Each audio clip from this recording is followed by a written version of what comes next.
पर पहुंच जाती है। वहां जाकर उस लड़के का इंतज़ार कर रही थी। रात के 10 बज चुके थे, मगर उसका दोस्त नहीं आया, जिसको लेकर वो परेशान होने लगी। अचानक ही उस लड़की पर एक ऑटो वाले की नज़र पड़ जाती है, और जैसे ही ऑटो वाले की नज़र पड़ती है, ऑटो वाला उससे पूछता है कि तुम क्यों रो रही हो, क्यों परेशान हो, क्या मैं तुम्हारी कोई मदद कर सकता हूँ? तो लड़की को एक सहारे की ज़रूरत थी। उसे लगा कि शायद ये जो व्यक्ति है, लगभग जिसकी उम्र 30 साल थी, उसने अपनी उस दास्तां को सुना दिया, बता दिया, और कहा कि वो अपने घर वालों की बिना मर्ज़ी के यहाँ रेलवे स्टेशन पर अपने दोस्त से मिलने के लिए आई थी। दोस्त नहीं आया, इसलिए वो परेशान है। इतना सुनने के बाद वो ऑटो वाला वहाँ से चला जाता है, और करीब 10 मिनट के बाद फिर वापस लौट कर आता है। उसने कहा कि जिसका तुम इंतज़ार कर रही थी, दरअसल वो लड़का बाहर खड़ा हुआ है और वो यहाँ आना नहीं चाहता। वो शर्मिंदा है अपनी किए पर, जो लेट हो गया है, इसलिए मेरे साथ चलो और मैं तुम्हें उससे मिला दूँगा। लड़की क्योंकि रो रही थी काफ़ी देर से, उसके पास ना पीने के लिए पानी था, ना वहाँ आसपास उसे पानी की सुध थी। उसने उस ऑटो ड्राइवर ने उसको एक बोतल दे दी और उसने पानी पी लिया। दोनों साथ साथ बाहर तक चल रहे थे। अचानक से लड़की को चक्कर आने लगते हैं और वो गश खाकर इससे पहले गिरती, वो लड़का उसे ऑटो तक लेके पहुंच जाता है और उसके बाद उसे जंगल की ओर ले जाता है, जहां ले जाने के बाद उसके साथ बलात्कार करता है। कई घंटे तक उसे अपने साथ रखता है। वो 14 साल की लड़की, उसे कुछ होश नहीं था क्योंकि वो नशे में थी। उसे पानी के रूप में कुछ नशीला पदार्थ पिलाया गया था। इसके बाद जब 2 या 3 घंटे बीत जाते हैं, वो ऑटो ड्राइवर एक लॉज में लेके जाता है। वो एक छोटा सा होटल होता है। उस होटल में जब लेके जाता है तो वहाँ पर पहले से ही कुछ लड़के, कुछ और युवक इंतज़ार कर रहे थे। लड़की एक कमरे में जाती है। 31 अगस्त की रात 10 बजे ये वाक़या शुरू होता है, और उसके बाद होटल में जाने के बाद, लॉज में जाने के बाद, उस लड़की को अंदर कमरे में बंद कर दिया जाता है और उसके पूरे कपड़े उतार दिए जाते हैं, यानी कि उसके बदन पर एक भी कपड़ा नहीं था। अब वो लड़की शर्मा रही है, परेशान है, और उसके साथ पहले ही बलात्कार हो चुका है। धीरे धीरे उसे होश आता है। तब तक उसके साथ लगभग 12 लड़के बारी बारी से रेप कर चुके थे। दिन निकल आता है और दिन भर यही काम चलता रहता है। एक के बाद एक लड़का आता रहता है और ये सिलसिला लगातार चलता रहता है। शाम हो जाती है, यानी कि इस कमरे के अंदर वो लड़की लगभग 24 घंटे तक रहती है और वो 12 लड़के 24 घंटे तक उसके साथ बलात्कार पर बलात्कार करते रहते हैं। वो भूख से, प्यास से तड़पती रहती है। वो कई बार कहती है कि मुझे खाने के लिए कुछ दे दो, मुझे पीने के लिए पानी दे दो, मगर कोई भी उसकी गुहार नहीं सुनता, उसकी कोई पुकार नहीं सुनता।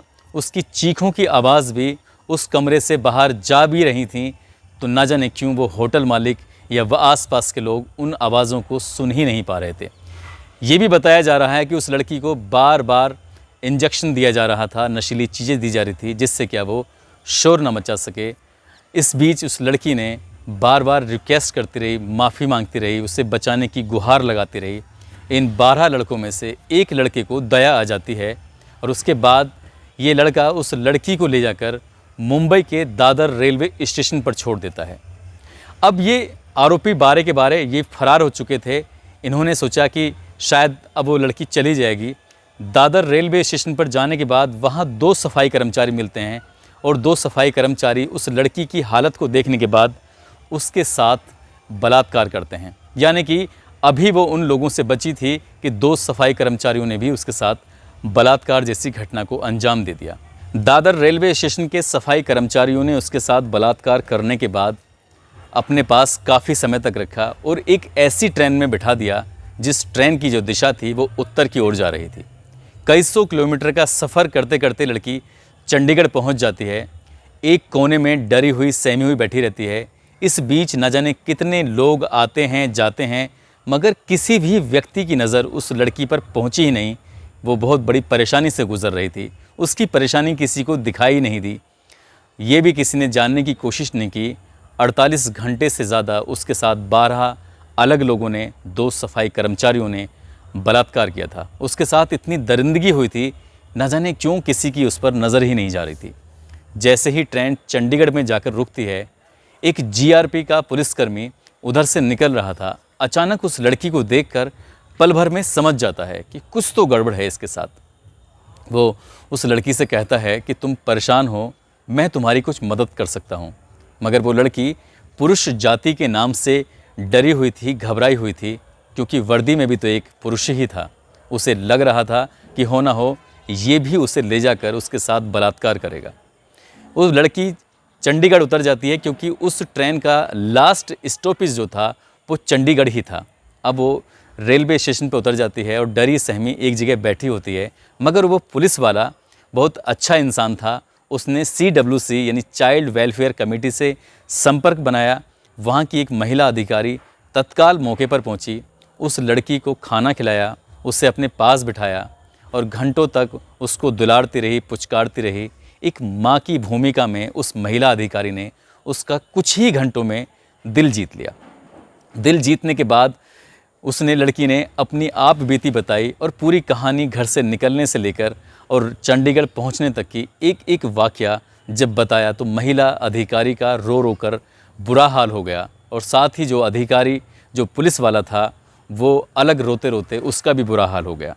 बात रोने वाली भी थी। ये किसी भी बेटी के साथ, किसी भी बहन के साथ इतनी भयानक वारदात अगर होती है तो शायद आंसुओं के अलावा और कुछ निकलेगा ही नहीं। निकलेगा तो उन दरिंदों के लिए बद्दुआएं या फिर कानून से सख्त कार्रवाई की मांग की गुहार निकलेगी। उधर जब लड़की अपने घर से अचानक से गायब हो जाती है तो उसके माँ बाप, जो कि बहुत ज़्यादा पढ़े लिखे नहीं थे, उन्होंने वहीं बनवाड़ी थाने में जाकर अपनी बेटी की गुमशुदगी दर्ज कराई। लेकिन पुलिस यहाँ की भी बाकी बहुत अच्छी थी। बनवाड़ी थाने की पुलिस ने आसपास के लोगों से पूछताछ की और धीरे धीरे उसके बारे में जानने की कोशिश की। उसका जो मोबाइल नंबर था उसकी CDR निकलवाई। उस इलाके के जितने भी CCTV कैमरे थे उनके बारे में पता करने की कोशिश की। मगर उस लड़की के बारे में कुछ पता ही नहीं चल रहा था। और पता चलता है तो उसके बाद पुलिस ने बड़े ही गंभीरता से, बड़ी ही शालीनता से इस मामले की बहुत ही खूबसूरती से जांच की है। यानी कि इस पूरी कहानी में पुलिस की जितनी तारीफ़ की जाए उतनी ही कम है।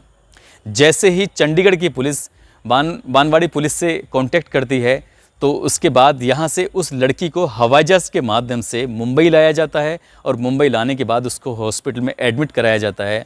जितना भी स्टाफ है टोटल के टोटल महिला स्टाफ ही उस लड़की के इलाज में, उसकी खिदमत में, उसकी हर ज़रूरतों को पूरा करने में लगा हुआ है, क्योंकि वो लड़की पुरुष जाति नाम से डरी हुई है, घबराई हुई है। इसके बाद पुलिस ने जो अपने मामले की जांच पड़ताल शुरू की है तो 100 से ज़्यादा CCTV कैमरे को खंगाला गया और खंगालते खंगालते आखिरकार पुणे के रेलवे स्टेशन पर एक ऑटो जाता हुआ मिलता है। उसी में वो लड़की थी और उसी ऑटो का नंबर उस CCTV में कैद हो जाता है। पुलिस ने उस आरोपी को, जिसकी उम्र लगभग 30 साल थी, उसको गिरफ्तार किया, उसको पकड़ा और एक एक करके जितने भी लोग थे, यानी कि 12 के 12 लोगों को पकड़ा। उसके बाद इस लड़की ने जो बताया था, अपना बयान दिया था, दादर रेलवे स्टेशन का, उन दोनों सफाई कर्मचारियों को भी पकड़ा। फिलहाल पुलिस ने अभी तक इस मामले में 16 आरोपियों की गिरफ्तारी की है जो इस केस से सीधे सीधे तौर पर जुड़े हुए हैं। मुंबई पुलिस की प्राथमिकता है कि इस मामले को फास्ट ट्रैक कोर्ट में चलाया जाए ताकि अगले 10 से 15 दिन में या लगभग 1 महीने में इस केस में निर्णय आना चाहिए और जितने भी दरिंदे हैं, जितने भी आरोपी हैं, सबको फांसी की सज़ा कम से कम होनी चाहिए।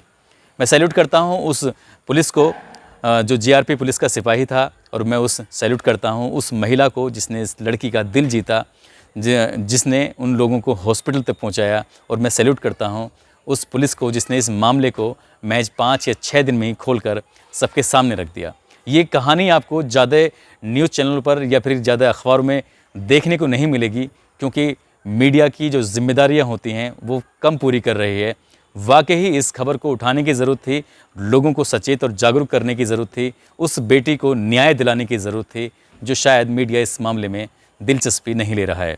इस कहानी को सुनाने का उद्देश्य भी किसी को परेशान करना नहीं है, किसी का दिल दुखाना नहीं है, बल्कि आपको सचेत करना है, आपको जागरूक करना है। आप जहाँ भी रहें अपना ख्याल रखें, सुरक्षित रहें। जय हिंद, जय भारत।